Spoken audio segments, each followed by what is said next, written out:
Hi everyone, thank you so much for coming. I really appreciate it, and congratulations on the ticket to the event. I wish I could be here for it. It sounds like it's going to be quite the event and presentation.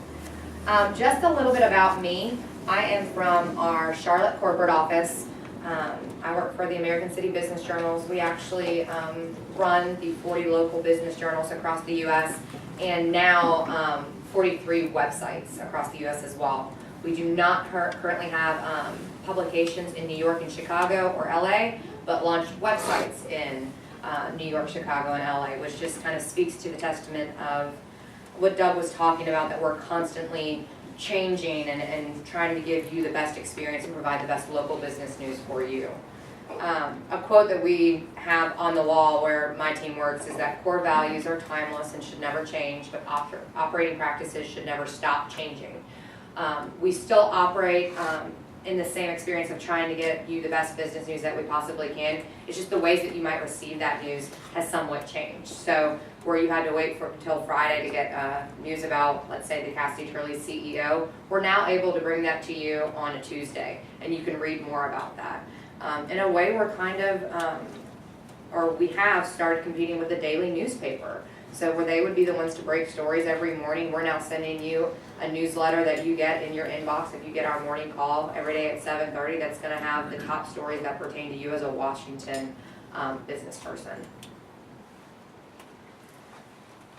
American City Business Journals and the Washington Business Journal is now a premier media solution. We have a mobile platform, we have a digital platform, we run fabulous events, and we have that core print edition.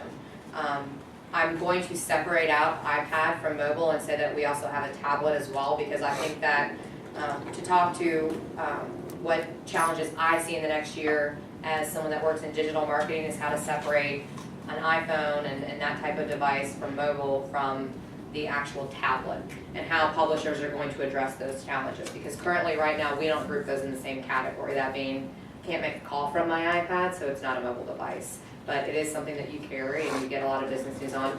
Wall Street Journal does a great job of really capitalizing on having different apps for that practice, and I know that that's something that we're going to follow and try to produce and generate their user audience as well. As Doug had said, we have some users that come to us through every platform, and then we have some that you reach by advertising just with one. At the beginning of 2012, we actually did a study of our daily update subscribers, in that we wanted to see what our crossover was. If we were reaching someone with a daily newsletter update, were they also receiving print, were they also attending our events? We found that 50% of our daily update subscribers in Washington, D.C. also receive the print edition, and that 34% of them attend events. The great thing in that is that we have a lot of individuals using us for different means. They're using us to network at an event. They're using us to receive that breaking news. They're reading us on Friday. How it hits you as an advertiser is that by advertising on one of our platforms, you're not reaching our total audience. There's not 100% crossover. If you don't run a digital campaign but you run print, you're essentially missing 50% of an audience that you would reach by advertising in both. In looking at our audience, we found that they are very engaged across the Business Journal's platforms. As you'll see here, this somewhat shows how they engage with our website in a given month. It compares our email subscribers with that of print. And again, don't rush to scribble. We'll send you this presentation. I don't want anyone to feel like they have to take notes throughout the presentation. Our Washington subscribers have high incomes and investment portfolios. So this is going to give you a comparison of the average income, the net worth, and the average value of investments from a Washington Business Journal email subscriber, a print subscriber, and then SMB owners nationwide. We actually have a team that does national research in New York, and the SMB owners category pertains to anyone that subscribes or follows in Wall Street Journal, CNN.com, Forbes.com.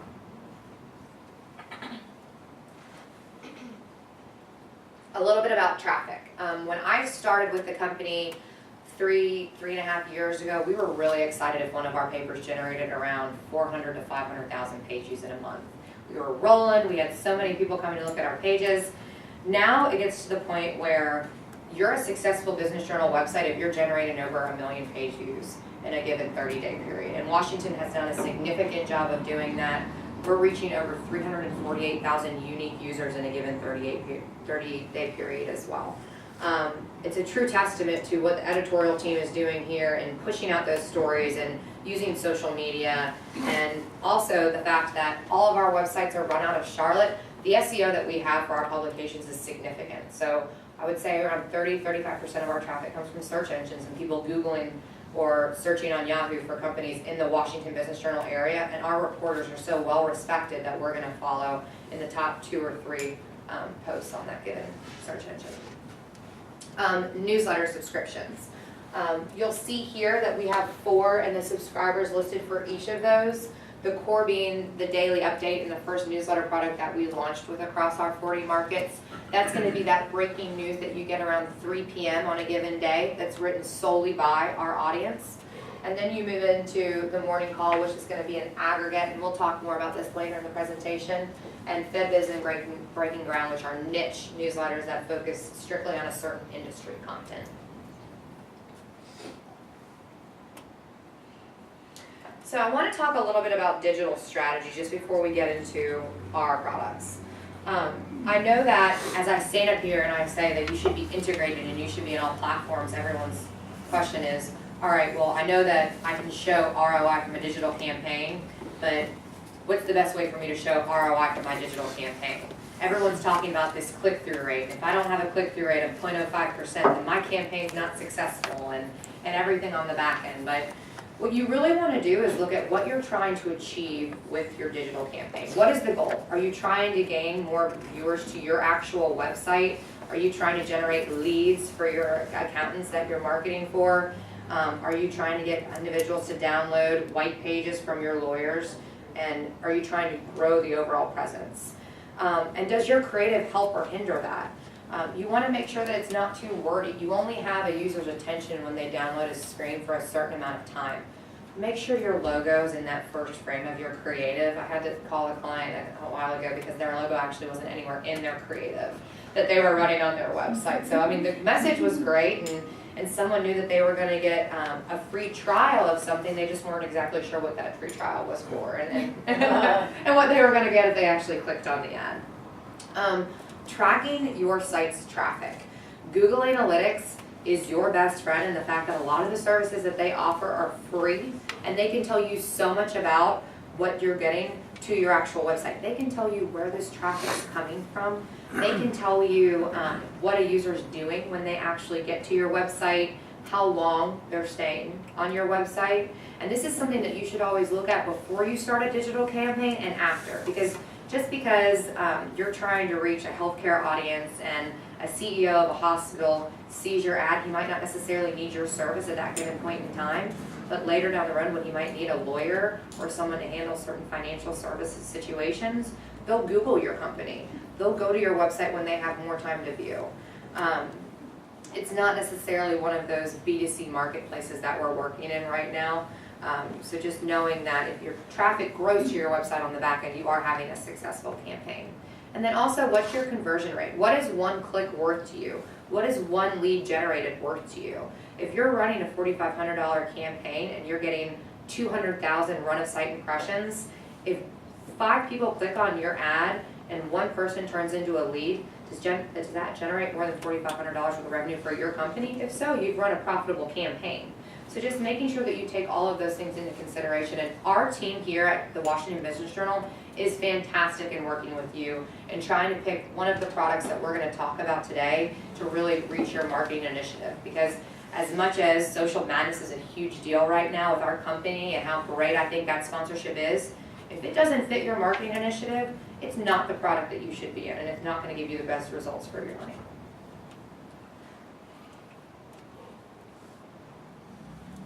Just before we start, I want to talk a little bit about a custom deal that we did with a client here in Washington, CoStar. They recently acquired LoopNet. So LoopNet has been a partner with the business journals for a significant amount of time. They actually present a lot of our commercial real estate content on our website.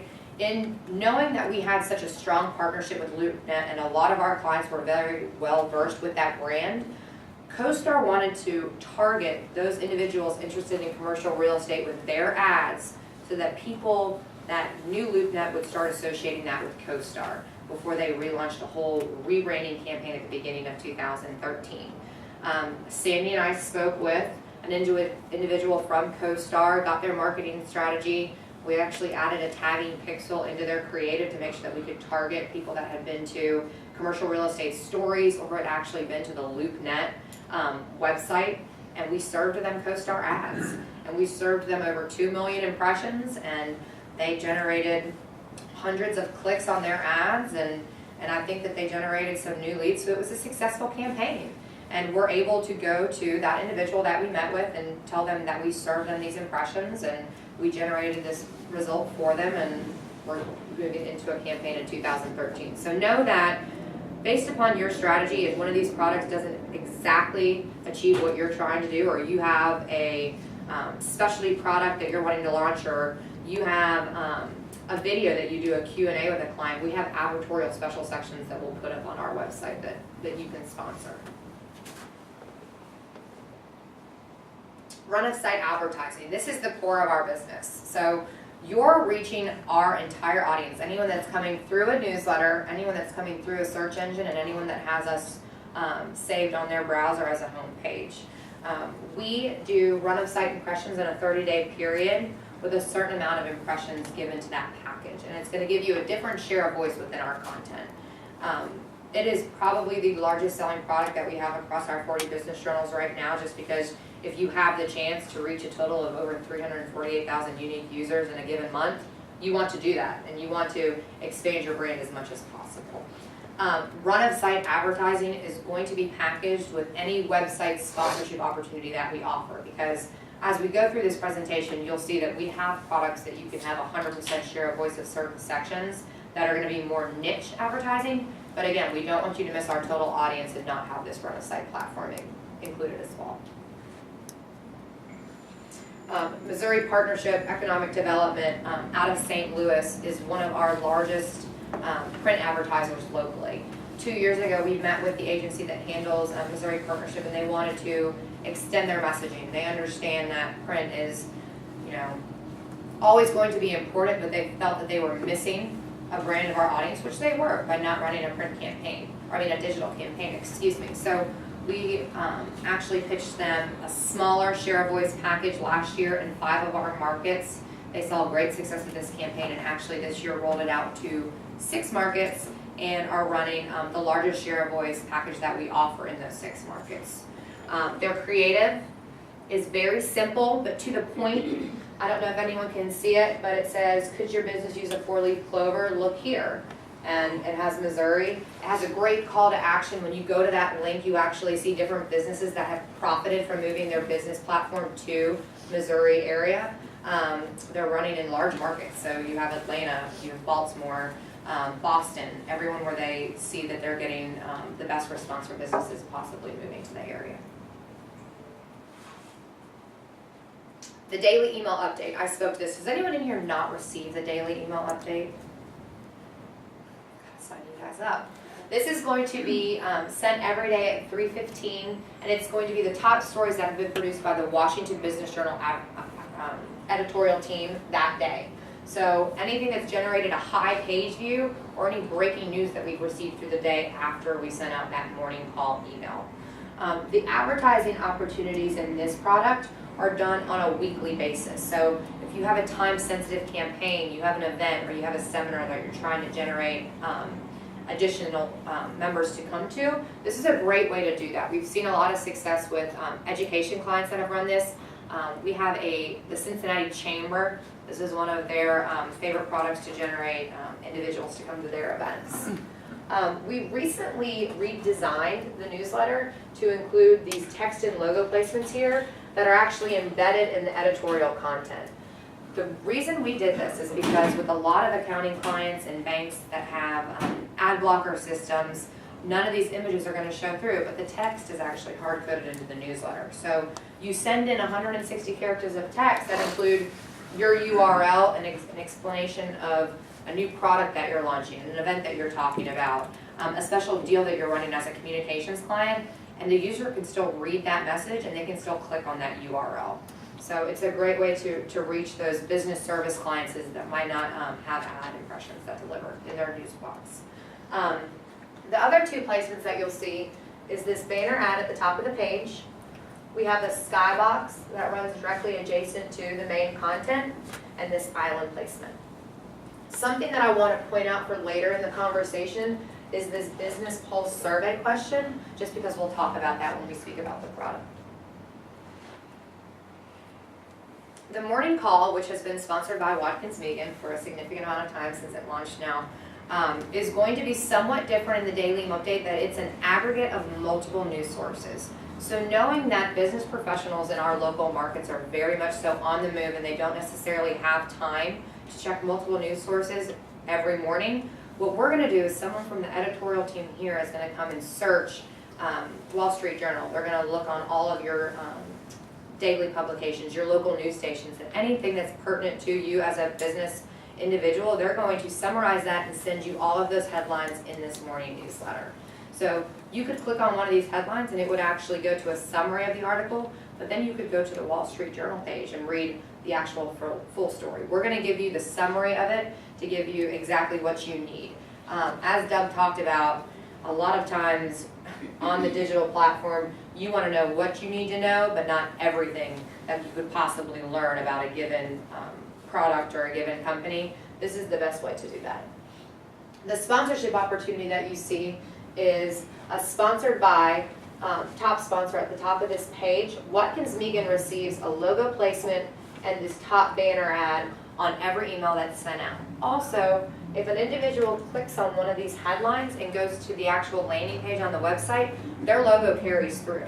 So it's an integrated sponsorship in that they have logo exposure on the website, on the blog page, as well as in the newsletter. The middle and bottom banner on this product are sold on a monthly or a weekly basis. And again, those are great for anything that's time sensitive, or if you're trying to reach our digital subscriber audience, these newsletter products are going to give you that reach. Vertical newsletters. Knowing that we have clients that deal with a certain industry and also that we have readers that are really invested in a certain industry, we want to give you the most breaking news on that industry that we can. So we launched vertical newsletters. Actually, the first one was launched in Washington 2 years ago. So what you're going to receive is the most local breaking news on federal government, as well as we'll pull national stories from other publications as well, if we think that they are important to that reach. I'm going to let Jay Villar talk a little bit about this product and how his clients see benefit in running in them. Hi everyone, I'm Jay Villar. I'm one of the account executives here at the Washington Business Journal. And typically when we work with our accounts and our clients, part of the conversation that we have is what industries are important to you in your branding and marketing strategy. So some people say, well, commercial real estate is really important to me, or working with government contracts is really important to me, or breaking into the technology field is really important to me. Then what we are able to do is then figure out which placements and brand themselves next to that type of industry. So like for example, I work with an accounting firm, and what's important to them is to be a leader within the commercial real estate. So for them, they are the title sponsor for the Breaking Ground. So now when anyone reads the Breaking Ground email, being in the commercial real estate space, they're now associating commercial real estate with this accounting firm. So it's making these natural bridges that people are able to make. We just recently launched a new product called Tech Flash, and anyone who's ever interested in technology can now have the opportunity to really position themselves in that space. And what I always say about advertising is that it always increases your visibility. And when you increase your visibility, you increase your credibility. And why people partner with the Business Journal is simply because we already have that built-in audience and that credibility. So you trying to capture them on your own is going to cost a fortune versus sort of working with a digital marketing strategy like this really cuts into that strategy for yourself. So that's why it makes sense. And that's great, Jay. I couldn't have said that better myself. Another example is McGowan Brabender is a brokerage and consulting firm actually out of Dayton, Ohio, but wanted to reach the space in Cincinnati of healthcare. They wanted to brand within the healthcare industry and content. So working with the two markets together where we have a publication, we launched a actual product called Health Biz that goes out once a week in Cincinnati, and the editor produces tons of content. There's a lot of healthcare changes going on right now in the area, both with buildings, hospital mergers, everyone wanting to know what's going to happen with insurance and so forth. So McGowan wanted to be at the top of this conversation, so they've actually put themselves there and have great creative, as well as we have different construction clients as well that are trying to break into that space who advertise on the publication as well.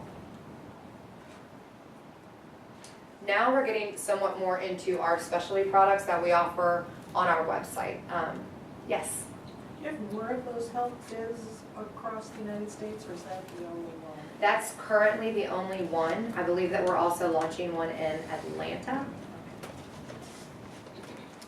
Yes. On your vertical newsletters, how many varied types do you have? So we have a lot of different industries. We have healthcare, we have a legal, we have commercial real estate, we have a startups and venture capital that is in Boston.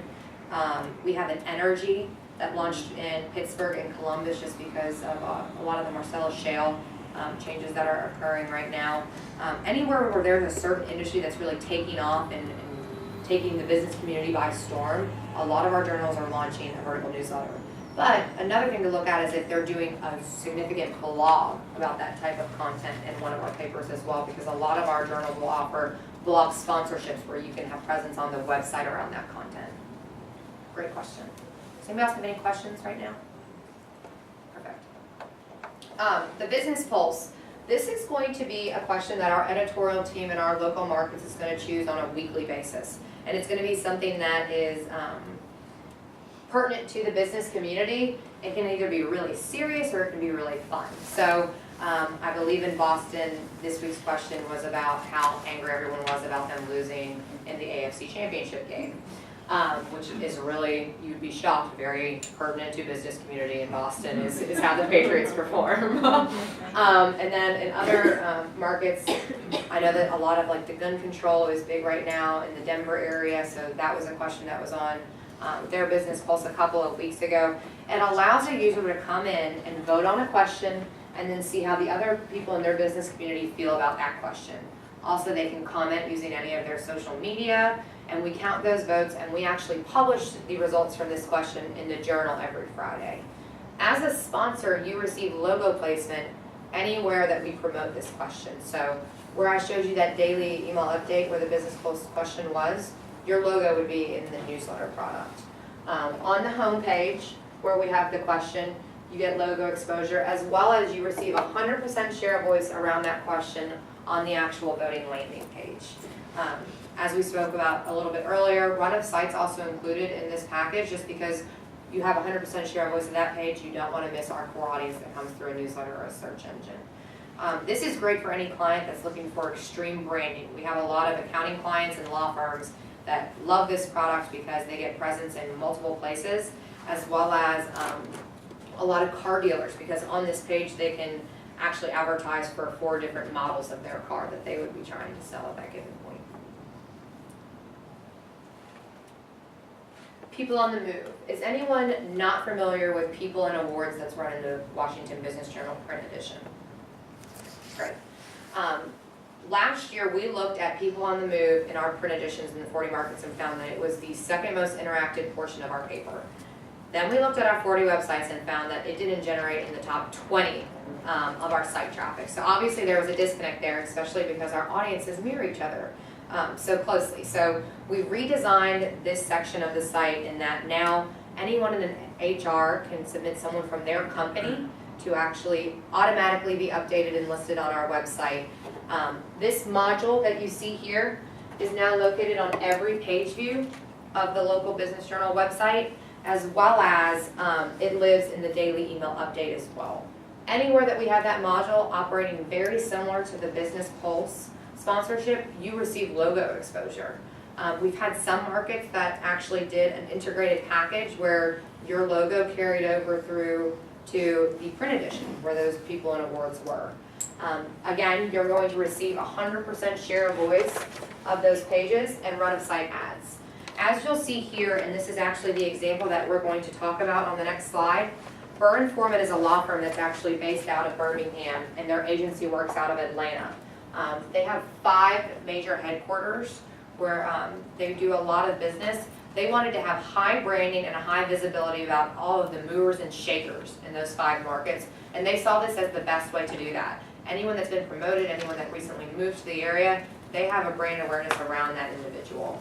They also do a great job of changing their creative messaging on these 4 ad placements so that the user doesn't see one ad as their eyes go down the page. Having different creative allows them to diversify their messaging. They actually signed on as our sponsor when we relaunched this product and have continued their sponsorship again now through the end of 2013.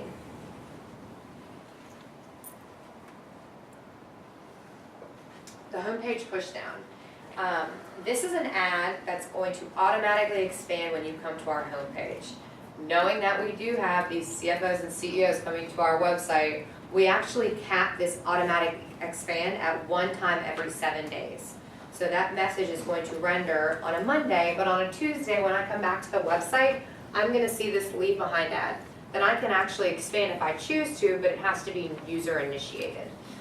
We see this a lot, and it's very common for an event venue to use this unit.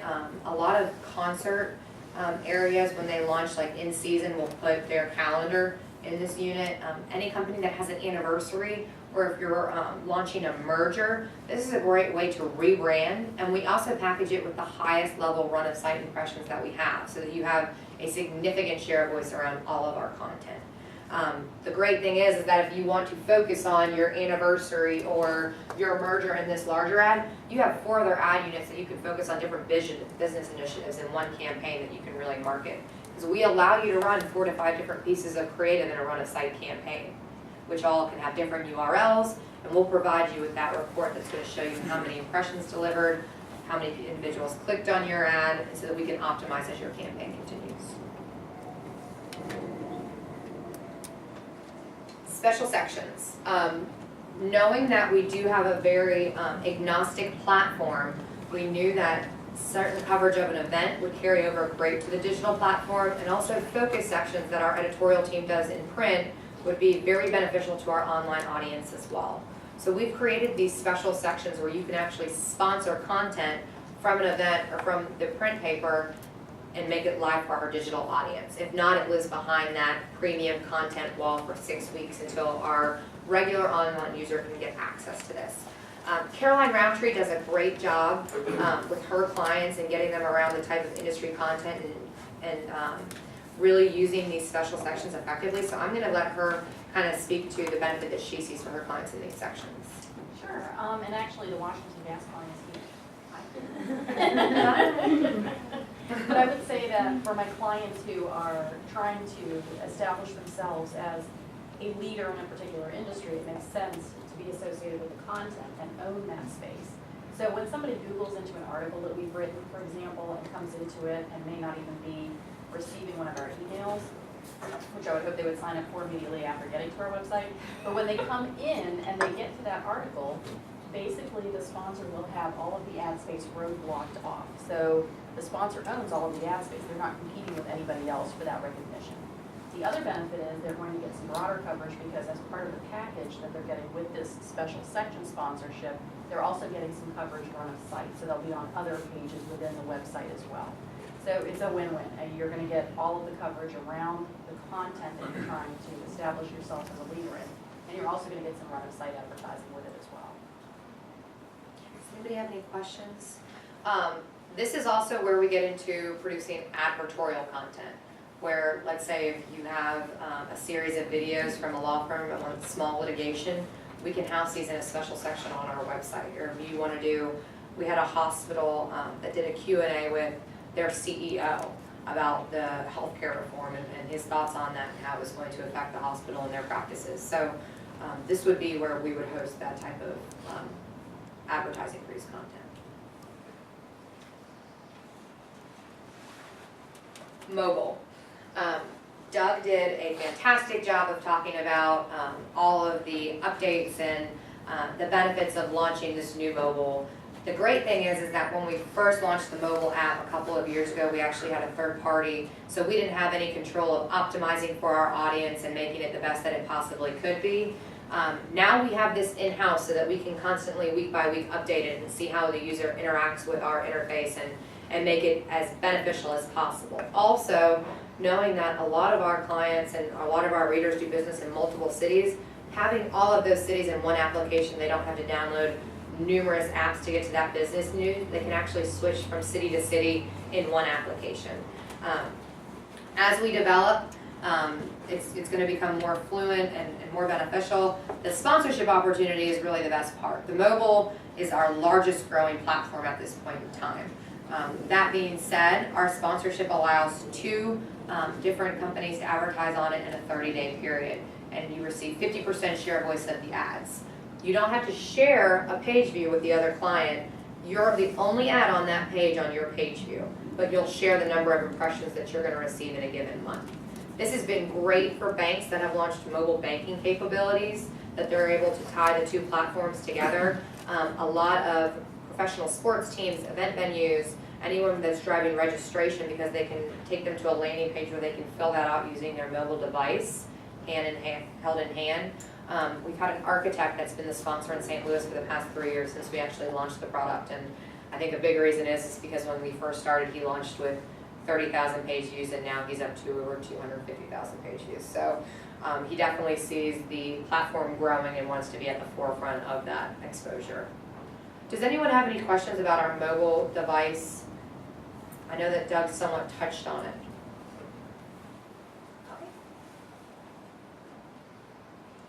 The bottom line. The IAB, which is Interactive Advertising Bureau, recently released a set of new ad size standards that are going to be across publishers' websites. One of those being the slider, which I'm going to show you an example of right now. The slider is the full capability of the ad unit that we can run on our site. But knowing that some of our local clients don't have the creative flexibility and capabilities of some larger ad agencies, we also came up with the bottom line ad unit, which isn't going to have the sliding capabilities that you're about to see that was done by the University of Louisville, but still gives you that presence on the web page.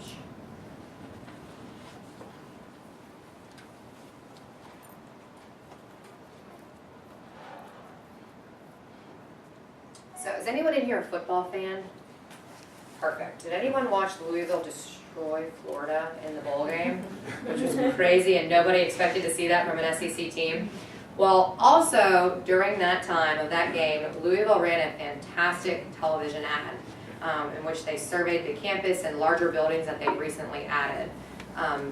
Because it was a gorgeous video, they wanted to be able to repurpose that content on our website. So in doing that, we pitched them the slider unit, which is going to be this ad that comes across the bottom of the screen. And when a user clicks See U of L Now, it's actually going to slide that content over to a place where U of L owns all of this ad placement. And it has an in-banner video ad unit. Louisville literally took their TV ad and put it into this ad unit to make more out of what they had done with the video and reach a larger business audience with this message as well.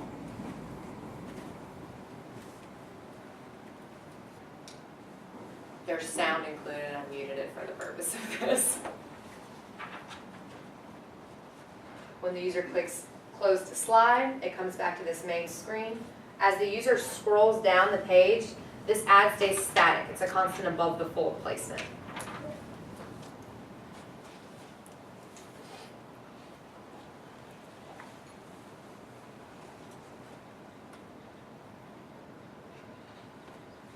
This bottom line unit does not have the slide capabilities, but it is a constant above the fold placement. As the user scrolls down the screen, they actually can't scroll past it.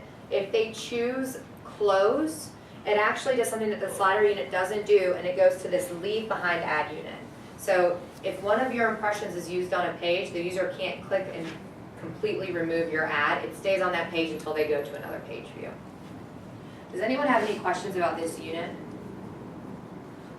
We had an accounting client purchase this when we launched it in Q4 last year, and they ran it in 3 different markets. It's been very highly recognized by a lot of our education clients. We had a college out of Boston and Kansas City run this, and of course, U of L has purchased this. Sullivan University Systems has purchased for the remainder of 2013. Yes.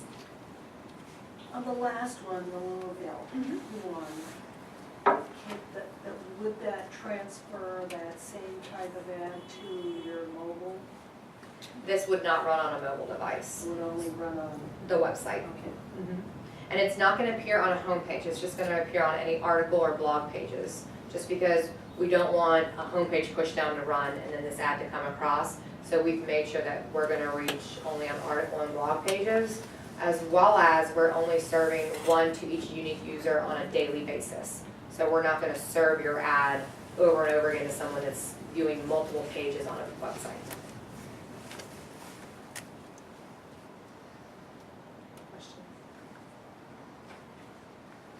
All right, the last thing I'm going to talk about is social madness. Everyone got a packet in their pamphlet, or a pamphlet in their packet, excuse me, that explains this challenge that we actually ran for the first time last year.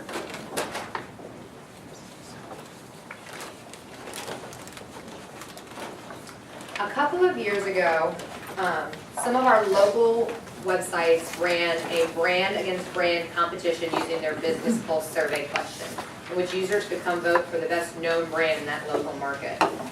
Seeing the success that we had in those local markets, we wanted to roll this into a national competition of brands, in which we would put brands against each other in St. Louis and Kansas City based upon their social media, how many Twitter followers they had, how many likes they had on their business Facebook page, how many connections that they had on LinkedIn, as well as Google+.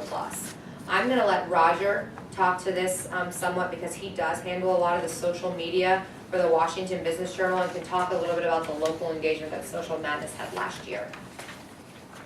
Thanks. I'll step up here.